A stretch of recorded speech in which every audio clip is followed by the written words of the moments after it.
A fracture is any break in a bone. Fractures can be classified as open or closed. As comminuted if broken in several places. As greenstick if the break is incomplete. Or as angulated if the broken bone is bent at an angle. With femur fractures, the large muscle groups of the thigh, quadriceps, and hamstrings often spasm, forcing the bone ends to override each other, causing pain and further soft tissue injury. Emergency care for all painful, swollen, or deformed extremities is splinting. An effective splint immobilizes adjacent joints and bone ends. Traction splints come in two varieties, bipolar and unipolar.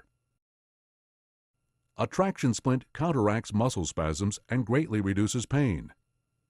A bipolar splint cradles the leg between two metal rods. A unipolar splint has a single metal rod that is placed alongside the leg. Most patients do not begin to feel relief until the traction splint has been applied for several minutes and the muscle spasms subside. When applying a bipolar splint, firm traction should be applied to align the limb. Exert and maintain a firm pull to prevent bones from continuing to override. Applying manual or mechanical traction pulls against the muscle spasm, which causes the patient additional pain. In a bipolar or hair traction device, pull traction until the patient feels some relief and the spasms seem to subside. With a unipolar device, pull until the scale reads 10% of body weight or 15 pounds maximum. Follow manufacturer's recommendations and protocols with all splinting devices.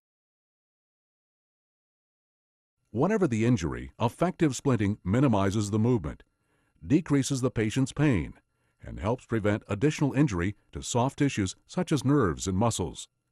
It can prevent a closed fracture from becoming an open fracture, and it can help to minimize blood loss.